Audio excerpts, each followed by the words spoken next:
Hey guys, how's it going? Just wanted to upload a quick video documenting my procedure for replacing these 5-volt linear regulators on the Arduino boards. This is a knockoff Arduino Uno R3. The linear regulator is right here. It's this guy right in this corner. Let me see if I can zoom in and get you a picture of that. The particular one on this board is an AMS1117 5-volt regulator.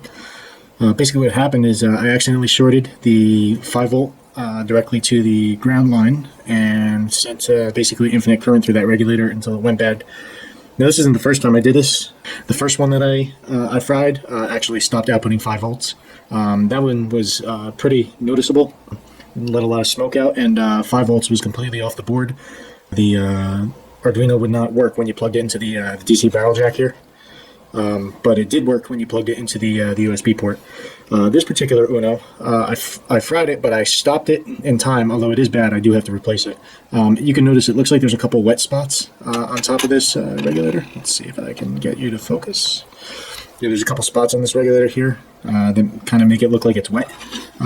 This thing is toast. This thing needs to be replaced. Let me demonstrate to you what's going on with this one. I'm just going to plug this in here. Okay. You see the board lights up, everything seems to work correctly, but there's a serious problem with this one. Okay, I'll just have to deal with that like that. I'm going to slide in my multimeter here. Right, what I'm going to do is, you can barely see it, it's a little out of frame. I'm just going to probe the 5 volt and the ground probe points on this board here, and I want to show you what's going on. See that? I got almost 7 volts coming out of that linear regulator. That will fry your board. Actually, I can kind of see the LEDs on this one are flickering. You guys can't really see it there in the video. I think it's going to be okay. I took out the brain box here. I plugged it into another Arduino that I had laying around. It seems to work fine. Only time will tell. Let me get my gear all ready. Let me see if I can get this replaced for you guys here on camera. All right, guys. Let me just step through the couple things that you're going to need to get this thing replaced. The first thing I'm going to recommend is a set of tweezers. You're going to need that to pick up the chip off the board because you don't want to stick your fingers in there while it's hot. Next thing I am going to tell you guys you need is flux. There it is. I'm using Kester 951. Let's try that again. Solder. All right, you're going to need solder to do this. And I'm going to recommend that you also use some of this desoldering braided desoldering braid. Just copper braid coated in flux. Use it to wick up some of the solder off the pads. And actually, last thing you're going to need is a soldering iron, but I figured that was a given. I'm using this is one of those temperature controlled soldering irons. This is, it's got some numbers on there. Let me show you what I'm using. It's a KSGER. It's a Hacko T12 knockoff. Kind of looks like this. Works great. Got it off Banggood for a couple bucks. Maybe Amazon, they got them too. I don't like to solder on moving parts. If you were to sit there and you were trying to solder this thing without weighing it down in some way, shape, or form, it would probably move all over. So I got it just clamped down here in this vise, just lightly. You don't want to break the board or anything. So here's the procedure that you guys are going to have to do for this. This is what I find works best for me. Your mileage will vary. What I like to do is I use a very, very hot soldering iron. I run this thing up to, I don't know, 400 to 450 degrees Celsius, somewhere there. The idea is to not pump a lot of heat into the board. Okay, so if you go to replace this thing and you use only a mediocrely warm soldering iron, right? You're going to sit there and you're going to hold heat onto this pan for a very long time. And what's going to happen is you're going to heat soak this entire area. You don't want to do that. Okay, you want a nice hot soldering iron, and you want to come in here, get in, and get out to solder and desolder this thing. Okay, you don't want to be sitting there lingering on a pin for an extended period of time because you damage the board. You could damage the components around it. You could damage the pads specifically. You could lift these pads right up off this board.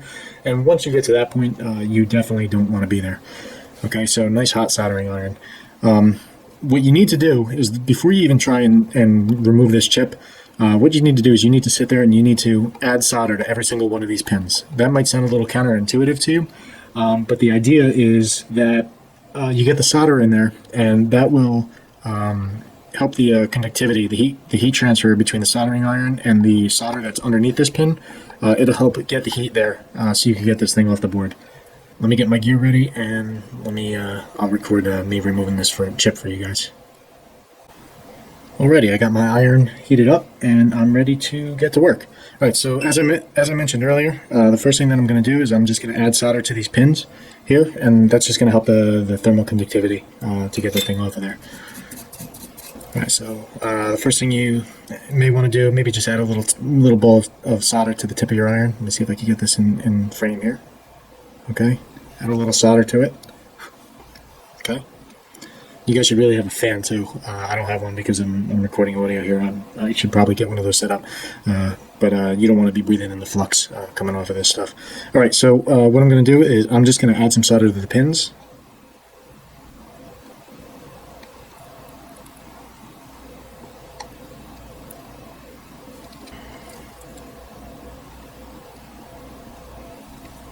And the big one here in the back too. See if you guys can see it. I know it's a little bright.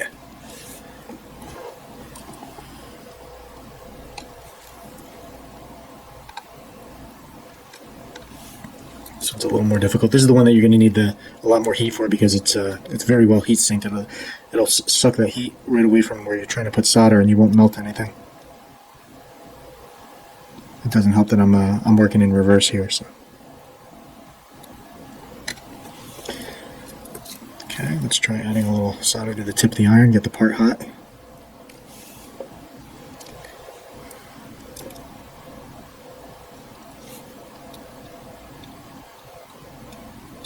Alright, now we got it flowing.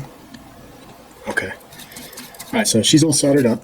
So the trick is, I'm going to turn the temperature up on my iron. I was running it at 430 C. I'm going to run it at 450. Okay, so we've added some solder.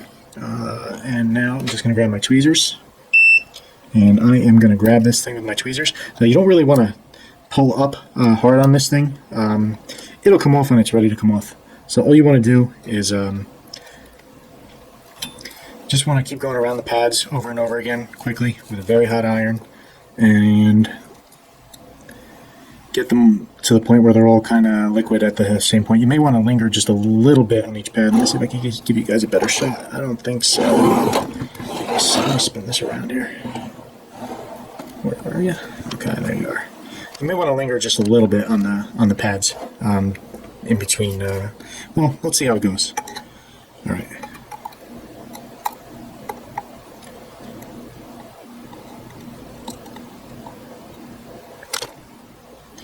Might actually need to put a little solder on the end of this. There we go.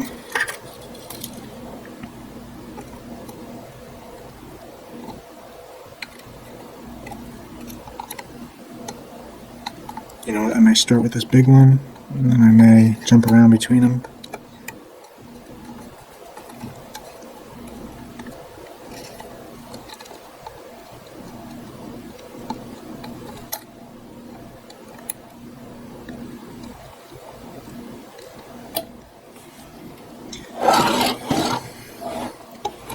Let me try and ditch the vise for desoldering. That might make this a little bit easier.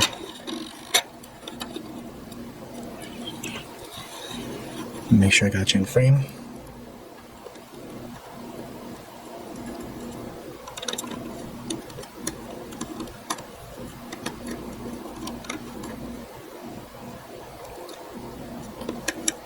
There we go. We got it off the board. All right. So there's your regulator off the board, okay? And you're going to notice that here on the board, the pads still have a whole bunch of solder on them, okay? We want to get rid of that solder before we try and attach our new chip. So what I'm going to do is I'm just going to add some flux. And a lot of that flux is just evaporating because the board is really hot. Let's give it a second. I'm going to let that board cool down for a minute. Alright guys, now that the board's had a little time to cool down, I already added some, but I'm just going to add some more flux to this, okay? And what you're going to do is you're going to take your hot soldering iron, you're going to use some of the braided copper solder desoldering ribbon, okay? And what you want to do is you kind of just want to put your ribbon right over the pad, and just kind of hold it there until it gets hot. In a second there, it should start to suck some of that solder up.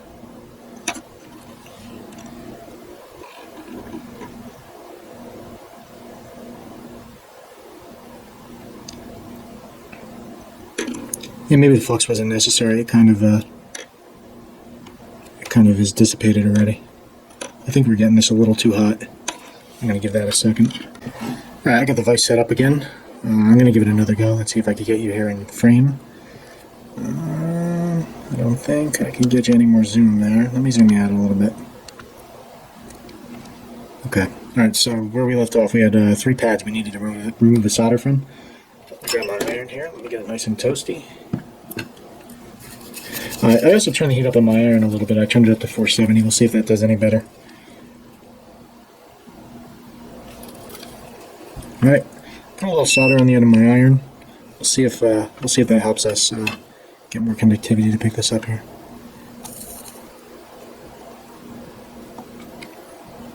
I keep burning the barrel jack here. Oops.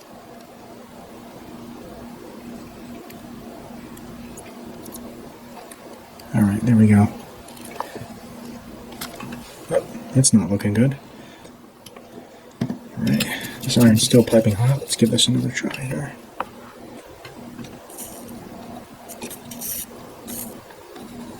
Okay, I don't think I lifted the pad.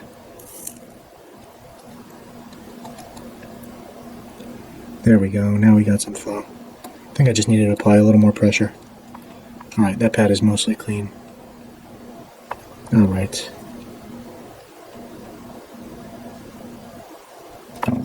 Alright, that pad's mostly clean. We're just going to leave it. Alright, so we got 2 more pads here we got to remove solder from. I'm going to add a little flux. You know, I'll probably add a little flux to my ribbon wick, my desoldering wick here. Let me trim it a little off camera. Okay. All that flux is evaporated. Let's give this. It's still piping hot. Just let it go. We'll do it without flux. Take a little risk. Alright. I'm going to push down. There we go. We got some good flow. There we go. We sucked up a lot of that solder. You guys see the ribbon? No, it's kind of wetted out. The ribbon's got a lot of the solder from the pad on it now. Alright, let me get the other one. And then we can get to soldering on a new voltage regulator. Alright. Alright, so it looks like we got the solder from all 3 of those pads removed. Let me, the pads are still there, which are good. We didn't rip them off the board. Alright, cool. Alright, so the pads are clean. Let me go get the new voltage regulator. Let me show you how to solder that on real quick, and then we'll power this on and make sure it's good. Alright guys, one last thing I forgot to mention. Before you go and resolder this thing back on here, one thing I'd recommend is going in there with a little rubbing alcohol, cotton swab, and clean this thing up a little bit, just so there's no flux. I don't know what kind of flux you're using, but you generally don't want to keep the flux here underneath this chip. So I'm just going to pour a little rubbing alcohol on the board. That should be good. I'm just going to go in there with a Q-tip, clean it up. I kind of did this a little bit off camera before I forgot to hit the record button, but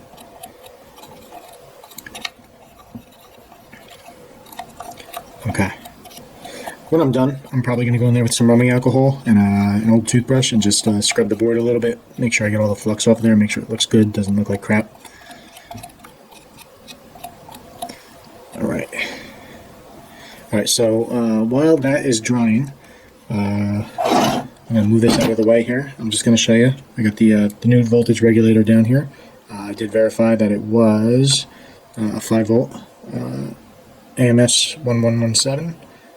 I got a pack from here from Amazon. It was just kind of like a multi-pack. Let's see if I can get you in frame here. It's just kind of a multi-pack. Different voltages, that sort of thing.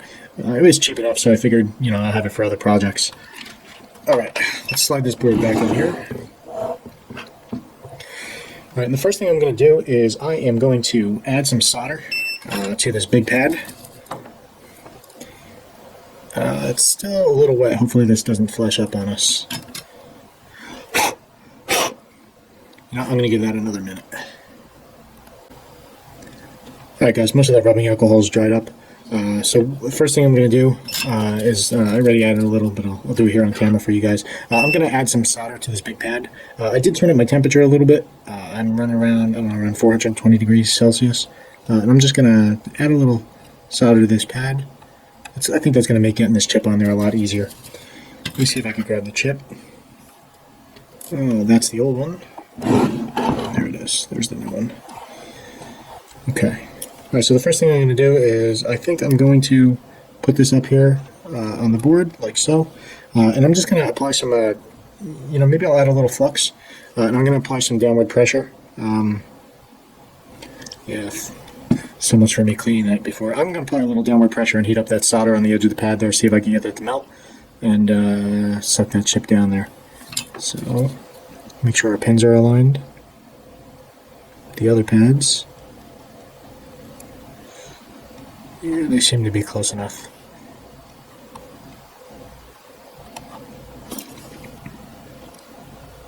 You have to bear with me here, I'm working around cameras and all kinds of other things. Alright, let me hold this down. That's pretty good. Let me melt the solder that's on this pad here. Just to get it flowing. Okay, so... okay, that didn't work very well. Let's try that one more time. I could tell it was getting pretty hot. I could kind of smell a little burning that I didn't want to smell burning.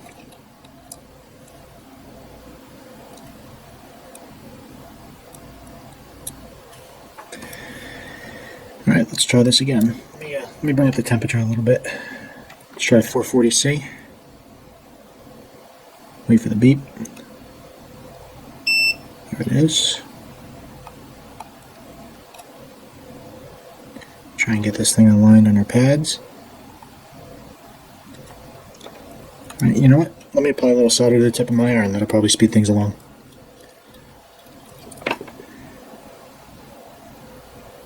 Ooh, that's not good. That is an oxidized iron. That's because I was sitting here filming instead of soldering, and this thing is oxidized.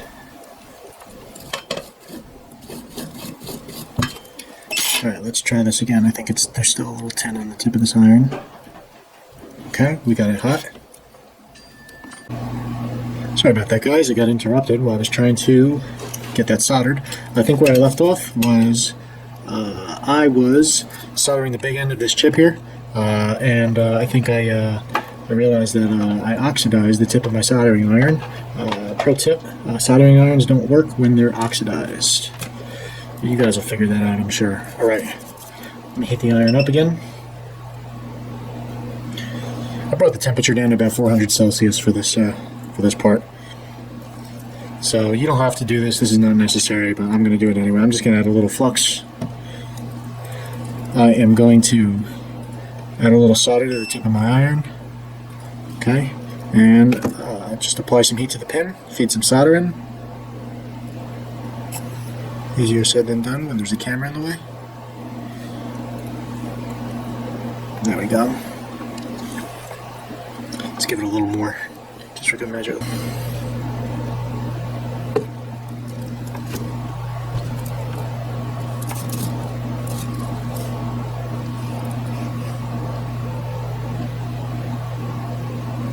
Tin the iron a little bit. Okay. Beautiful. Okay, now we got a good joint. Alright, let's do the next one. Probably don't have to re-tin in between joints. I just do out of habit.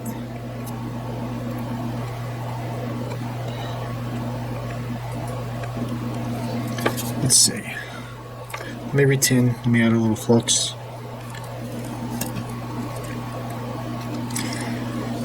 Again, I'm trying to work around a bunch of stuff here so I can get you guys a halfway decent shot. It's not really working all that well.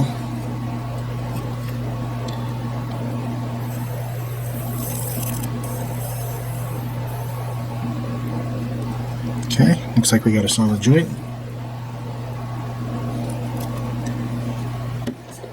And a little more flux.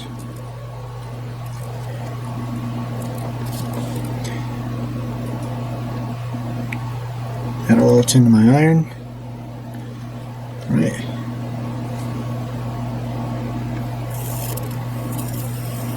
And we got another solid joint there. And if all went well, hopefully we'll get 5 volts on the output of this thing. What I'm going to do is I'm just going to just fix the joint in this back one here. It's not really necessary. It's probably got good contact, but I don't think it's going to hurt for me to do it. Just throw a little solder in there.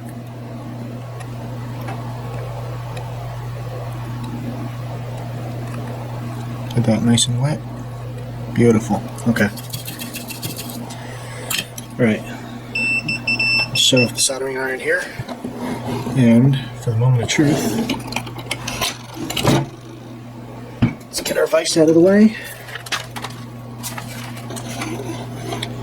So we can get our meter here in the shot. And you guys are going to see in real time with myself whether or not this worked. Somewhere here I have a power cord. Alright, now we're cooking. Alright, so I'm just going to stick my probes here in the positive and the ground. Positive 5 volts, that is. Positive 5 volts and ground. And I'm going to plug my power supply in, and hopefully we get 5 volts. Perfect. Alright guys, so that's how you replace one of these chips on these Arduino boards. Hopefully nothing else is damaged. If you happen to do something like this, chances are you might be okay. There's also a chance you might not be okay. But you know, it doesn't hurt to try. These things are only a couple pennies each. You buy them in bulk on Amazon. You'll find reasons to use them. So anyhow, that's how you do it. Take care. Goodbye.